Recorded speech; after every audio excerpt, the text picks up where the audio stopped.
Stage 4 మోకాళ్ల అరుగుదలకి నొప్పి లేకుండా కీళ్ల మార్పిడి ఆపరేషన్ చేయబడును. Doctor Ramesh Gajula, endoscopic spine ortho surgeon and pain physician, panacea spine pain ortho and sleep centre, Uppal, Hyderabad.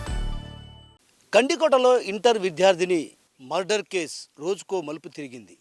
ఆ తర్వాత మిస్టరీ మర్డర్గా మారిన నేపథ్యంలో ఒక్కసారిగా కొంత కీలకమైనటువంటి ఆధారాలు లభ్యం కావడంతో ఇక ఈ హత్యను అన్నలే చేసి ఉంటారన్నటువంటి అనుమానాలు కూడా బలపడడంతో పోలీసులు కూడా ఒక నిర్ధారణకు వచ్చినట్టు తెలుస్తుంది. ప్రస్తుతం మనం వైష్ణవి ఏదైతే మర్డర్ జరిగినటువంటి ప్రాంతంలో ఉన్నాం. ఇక్కడ మనం ఇదే ఏదైతే రాతి పైన ఇక్కడ పండబెట్టి వెళ్ళినటువంటి దృశ్యం, అంటే హత్య ఎక్కడ చేశారన్నటువంటి విషయం పైన కూడా మనం ఆర్టీవీ ఎక్స్క్లూజివ్గా చెప్పడం జరిగింది. అయితే ఈ నేపథ్యంలో ఇక్కడ ప్రధానంగా మనం చర్చించుకోవాల్సినటువంటి అంశం ఏంటంటే, కొండయ్య ఆ రోజు రాత్రి ఇక్కడే బస చేయడంతో పాటు ఆ మృతదేహాన్ని గుర్తించేందుకు కూడా కొండయ్య అన్నటువంటి అనుమానాలు కూడా బలపడ్డాయి.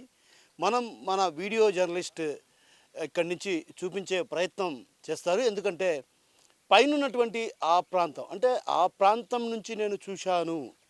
పైన ఉన్నటువంటి రంగనాథ స్వామి ఆలయం వెనుక భాగంలో ఉన్నాం మనం. ఈ రంగనాథ స్వామి ఆలయం వెనుక భాగంలో ఉన్నటువంటి ఆ పైనుంచి నేను చూసి గుర్తించానన్నటువంటి విషయాన్ని పోలీసులకు వెల్లడించినట్లు తెలుస్తుంది. అంటే ఇక్కడ ప్రధానంగా హత్య చేసింది అన్నలేని ఒక నిర్ధారణకు వచ్చినప్పటికి కూడా కానీ ఎక్కడే కానీ బలమైనటువంటి ఆధారాలు పోలీసులకు లభ్యం కాకపోవడంతో ఇప్పటికీ కూడా పోలీసులు కొంత దర్యాప్తును వేగవంతం చేశారు. అయితే ఇక్కడ ప్రధానంగా ఇప్పటికే దాదాపు వందలాది మందిని కూడా ఏదైతే ఇక్కడికి వచ్చినటువంటి వారిని కూడా అటు పోలీసులు విచారిస్తున్నారు. 3 బృందాలుగా ఏర్పడినటువంటి పోలీసు బృందాలు ప్రత్యేకించి, అంటే దాదాపు సిఐలు, ఎస్ఐలతో పాటు, అంటే 10 మంది సిఐలు, 10 మంది ఎస్ఐలు కూడా ఇక్కడే, అంటే జమ్మలమడుగులో తిష్ట వేసి జమ్మలమడుగు పోలీస్ స్టేషన్ కేంద్రంగా కూడా విచారణ కొనసాగుతున్న పరిస్థితి ప్రధానంగా కనిపిస్తుంది. అయితే ఈ క్రమంలో ఒక్కసారిగా అటు పోలీసులు ఈ వీటిపైన అంటే కొంత అనుమానాలు వ్యక్తం అవుతున్న నేపథ్యం, ఆ నేపథ్యంలో ఆ అనుమానాలను నివృత్తిపరిచే దిశగా కూడా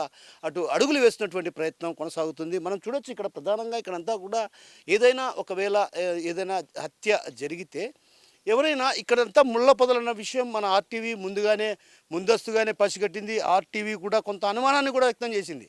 ఏదైతే ఇవన్నీ ముళ్ళ పొదలు ఇప్పుడు తొలగించిన తర్వాత ఇక్కడ బండరాయి కనిపిస్తుంది, కానీ ఇక్కడ ఎవరు కూడా పూర్తి స్థాయిలో గ్రహించే పరిస్థితి లేదు. అంటే ఒక రకంగా కొండయ్యకే ఇక్కడ మృతదేహం ఉందన్నటువంటి విషయం ఎలా తెలిసింది, అదేవిధంగా కొండయ్యే పోలీసులకు ఈ మృతదేహం ఇక్కడ ఉందన్నటువంటి విషయాన్ని చూపించడాన్ని కూడా కొంత అనుమానాలకు దారితీస్తున్న పరిస్థితి ప్రధానంగా కనిపించిన నేపథ్యంలో కూడా ఇక్కడ ప్రధానంగా కొండయ్యను అదుపులోకి తీసుకున్నారు. అదేవిధంగా స్థానికంగా ఉన్నటువంటి సుబ్బయ్య కావచ్చు, అదేవిధంగా ఏదైతే విద్యార్థినికి సంబంధించి అంటే వరుసకు బావ అయ్యేటువంటి, అంటే 3వ పెద్దనాన్న కుమార్తె భర్త హైదరాబాద్లో సాఫ్ట్వేర్ ఇంజనీర్గా పనిచేస్తున్నటువంటి ఆ వ్యక్తి, సదరు వ్యక్తి ఎవరైతే తోటా సుబ్రహ్మణ్యం ఉన్నారో, తోటా సుబ్రహ్మణ్యం కూడా విచారించారు.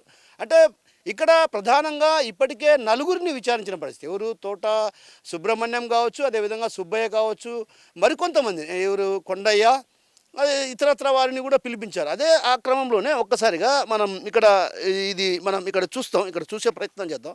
అంటే ఇక్కడ ఈ ప్రాంతం, అంటే పిడిగుద్దులు గుద్ది చంపి, అంటే ఓ రకంగా మానవ మృగాల్లాగా వ్యవహరించారా అన్నటువంటి భావన ఇక్కడ వ్యక్తమవుతున్న పరిస్థితి మనం గమనించవచ్చు. ఎందుకంటే హత్య చేశారు అంటే ఓ రకంగా ఎంత హృదయ విదారమైనటువంటి ఘటన.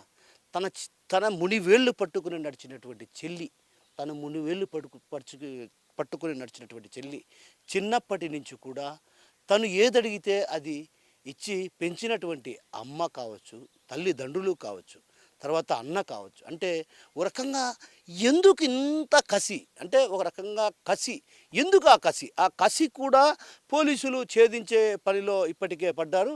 అందులో భాగంగానే ఇప్పటికే పోలీసులు కూడా కొంత కీలకమైనటువంటి సమాచారాన్ని కూడా సేకరించినటువంటి పరిస్థితి కనిపిస్తుంది. అయితే ఇక్కడ ప్రధానంగా మనం చర్చించుకోవాల్సినటువంటి అంశం ఏంటంటే, లోకేష్ రావటం వెళ్ళటం ఆ తర్వాత వాళ్ళ దగ్గర ఉన్నటువంటి సీసీ ఫుటేజ్ని ఆధారంగా చేసుకొని అన్నీ కూడా పూర్తిగా అన్వేషించినటువంటి పరిస్థితి. ఆ తర్వాత కూడా కొంత కీలకమైనటువంటి ఆధారాలు లభ్యం కావాల్సిన పరిస్థితి. అయితే ఈ కీలకమైనటువంటి ఆధారాలు లభ్యం కావాల్సినటువంటి నేపథ్యంలో కూడా ఒక్కసారిగా ఇక్కడికి పోలీసులు కూడా చేరుకొని పలుమార్లు కూడా పలు తపాలుగా కూడా విచారిస్తున్న పరిస్థితి. అయితే ఈ క్రమంలో కొంత కీలకమైనటువంటి ఆధారాలు లభ్యం కావాలి. ఆ ఆధారాల లభ్యం కోసం ఇప్పటికి కూడా అన్వేషిస్తున్న పరిస్థితి. అంటే ఒక రకంగా ఎంత క్రూరంగా, ఎంత మానవ మృగాల్లా, ఎంత అంటే పైశాచికత్వంగా అన్నలే ఈ హత్య చేశారని ఒక రకంగా బలమైనటువంటి అనుమానాలు వ్యక్తం అవుతున్న నేపథ్యంలో కూడా కొంత అక్కడక్కడ కొంత ఆందోళన కలిగిస్తున్నటువంటి అంశం. పోలీసులు నిత్యం ఇక్కడికి ఈ ప్రాంతానికి చేరుకోవడం, ఈ ప్రాంతంలో ఏదైనా క్లూ దొరుకుతుందేమో, చిన్న క్లూ దొరికినా కూడా దాన్ని బేస్ చేసుకొని వాళ్ళ ఎవరైతే ఈ కుట్ర చేశారో కుట్ర భగ్నం చేసేందుకు కూడా ప్రయత్నాలు కొనసాగిస్తున్నాయి. అయితే 3 నెలల క్రితమే ఈ కుట్రకు ప్లాన్ చేశారన్నటువంటి ఆరోపణలు కూడా బలంగా వినిపిస్తున్నాయి. అయితే ఆ క్రమంలోనే ఒక్కసారిగా కూడా అన్వేషణ కొనసాగుతుంది. అయితే మొత్తం మీద ఈ ఎపిసోడ్కు సంబంధించి దాదాపు 9 రోజులుగా మన ఆర్టీవీకి సంబంధించి ప్రధానంగా మన బృందం ఏదైతే ప్రొద్దుటూరుకు సంబంధించినటువంటి అటు ప్రశాంత్ కావచ్చు, అదేవిధంగా జమ్మలమడుగుకు సంబంధించినటువంటి రిపోర్టర్ విజయ్ అంటే మనతో నిత్యం కాంటాక్ట్లో ఉంటూ ఎప్పుడేం జరుగుతుంది అనునిత్యం కూడా దీనిపైన పూర్తి స్థాయిలో అప్డేట్ ఇస్తున్నటువంటి పరిస్థితి ఉంది. అయితే ఇక్కడ ప్రధానంగా కుట్ర జరిగింది, ఎలా జరిగింది ఏంటంటున్నట్టు కోణంలో కూడా అటు పోలీసులు దర్యాప్తు కొనసాగిస్తున్నారు. అయితే ఈరోజు తాజాగా ఏదైతే గండికోటకు సంబంధించినటువంటి స్థానికులను కూడా పిలిచి విచారించడం జరిగింది. అదేవిధంగా సెల్ టవర్ను ఆధారంగా చేసుకొని ఇక్కడ ఎవరెవరు అంటే ఎవరెవరు ఇక్కడ నుంచి ఫోన్ ట్రాన్సాక్షన్స్ జరిగాయి ఏంటన్నటువంటి విషయం పైన కూడా ఆరాధిస్తున్న పరిస్థితి. అయితే ఇక్కడ స్థానికంగా ఉన్నటువంటి సుబ్బయ్య కొంత సహకారం అందించాలన్నటువంటి ఆరోపణలు కూడా బలంగా వినిపిస్తున్న నేపథ్యంలో, అనుమానాలు వ్యక్తం ఉన్న నేపథ్యంలో కూడా వారిని కూడా విచారిస్తున్నారు. నిన్న ఏదైతే సురేంద్ర పరారీలో ఉన్నారన్నారో ఆ తర్వాత సురేంద్రను కూడా విచారించిన పరిస్థితి. అంటే ఒక రకంగా ఈ హత్య అంతా కూడా కుట్ర ప్రకారం, పథకం ప్రకారం హత్య చేశారన్నటువంటి బలమైనటువంటి ఆరోపణలు వ్యక్తం అవుతున్నా కూడా ఆధారాలు అంటే బలమైనటువంటి ఆధారాలు పోలీసులు ఇప్పటికీ సేకరిస్తున్న పరిస్థితి. ప్రధానంగా మనం చూడొచ్చు ఇక్కడ పూర్తి స్థాయిలో పోలీసులు నిత్యం రోజు కూడా ఈ ప్రాంతంలో అన్వేషిస్తున్న పరిస్థితి కనిపిస్తుంది. అంటే ఒక రకంగా మనం చెప్పాలి ఏదో ఒక క్లూ ఖచ్చితంగా దొరుకుతుంది, అది ఏంటి ఆ క్లూ అన్నటువంటి విషయం పైన కూడా అటు పోలీసులు ఆరాధిస్తున్న పరిస్థితి. ఇక్కడ మనం ప్రధానంగా గమనించాల్సినటువంటి విషయం ఏంటంటే ఏదైతే ఆ రోజు విద్యార్థిని రావటం ఆ తర్వాత 12 గంటల ప్రాంతం నుంచి 1 గంటల ప్రాంతంలో హత్య జరిగిందంటున్నారు. ఆ 1 గంటల ప్రాంతంలో ఎవరెవరితో ఫోన్లో మాట్లాడారు, ఎవరెవరు ట్రాన్సాక్షన్, ఇక్కడ చాలా తెలివిగా అన్నలు వ్యవహరించారనడంలో కూడా ఏ అనుమానం అక్కర్లేదన్నటువంటి అనుమానాలు కూడా బలంగా వినిపిస్తున్నాయి. ఎందుకంటే ఇక్కడ ఫోన్ ఎక్కడ సిగ్నల్స్ లేకుండా వ్యవహరించారంటే ఏ స్థాయిలో అన్నలు దీన్ని మెయింటైన్ చేశారో కూడా అర్థం చేసుకోవచ్చు. అయితే ఈ నేపథ్యంలో అటు మనం హనుమగుత్తికి కూడా వెళ్ళాం. హనుమగుత్తికి వెళ్తే అక్కడ స్థానికంగా ఉన్నటువంటి వారు వీటిపైన కూడా చెప్పడానికి కూడా నిరాకరించిన పరిస్థితి. అదేవిధంగా కొందరు అక్కడ ఉన్నటువంటి స్థానికంగా పొద్దుటూరు వద్ద నివాసం ఉన్నటువంటి అక్కడ కూడా కొంత ఎవరు కూడా నిరాకరించిన పరిస్థితి. అంటే ఓ రకంగా ఇది పక్కా పథకం ప్రకారం ఎవరికీ తెలియకుండా ఈ మర్డర్ చేశారన్నటువంటి ఆరోపణలు బలంగా వినిపిస్తున్నాయి. అయితే దీనిపైన అటు పూర్తి స్థాయిలో ఒక నిర్ధారణకు పోలీసులు వచ్చినట్టు తెలుస్తుంది. కానీ ఆ నిర్ధారణకు వచ్చిన నేపథ్యంలో అంటే కొంత బలమైనటువంటి ఆధారాలు ఖచ్చితంగా భవిష్యత్తులో ప్రొడ్యూస్ చేయాల్సినటువంటి అవసరం.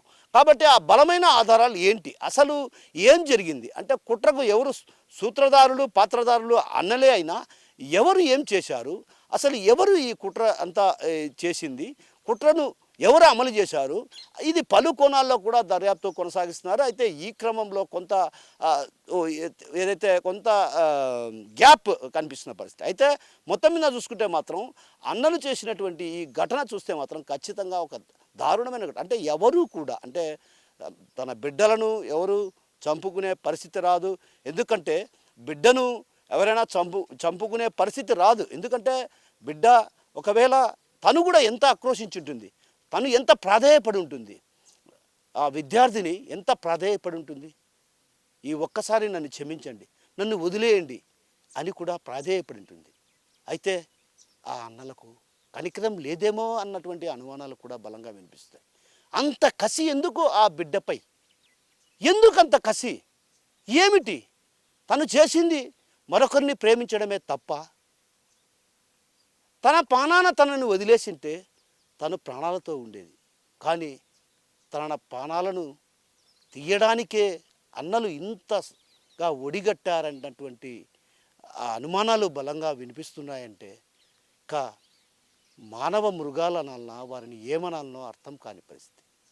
సో మొత్తం మీద ఈ ఎపిసోడ్కు సంబంధించి అటు పూర్తి స్థాయిలో పోలీసులకు క్లారిటీ వచ్చినప్పటికి కూడా కొంత బలమైనటువంటి ఆధారాలు వాళ్ళకు లభ్యం కావాల్సినటువంటి పరిస్థితి ఉంది. కాబట్టి ఆ దిశగా అడుగులు వేస్తున్నారు, ఆ దిశగా ప్రయత్నాలు కొనసాగుతున్నాయి. ఇప్పటికే జమ్మలమడుగులో ఉన్నటువంటి పోలీస్ స్టేషన్ కేంద్రంగా కూడా విచారణ కొనసాగుతుంది. అదేవిధంగా ఇప్పటికే ఎవరైతే కొండయ్య, తోట సుబ్రహ్మణ్యం, అదేవిధంగా సుబ్బయ్య, తర్వాత సురేంద్ర వీళ్ళ నలుగురిని కూడా అదుపులోకి తీసుకొని విచారించారు. ఎక్కడే కానీ వీళ్ళు కూడా కొంత పొంతన లేని సమాధానాలు, అదేవిధంగా సరైనటువంటి సమాధానాలు చెప్పడం కారణంగా కొంత కాలయాపన జరుగుతున్న మాట వాస్తవమే అయినప్పటికీ కూడా మరి 2 రోజులు అంటే 1-2 రోజుల్లో కూడా దీన్ని పూర్తి స్థాయిలో పోలీసులు ఒక కొలిక్కి తెచ్చే అవకాశాలు కనిపిస్తున్నాయి. కెమెరా పర్సన్ హరితో కిషోర్, RTV కడప నుంచి. ఇండియా పాకిస్తాన్ తాజా అప్డేట్స్ కోసం డౌన్లోడ్ చేసుకోండి RTV లైవ్ యాప్.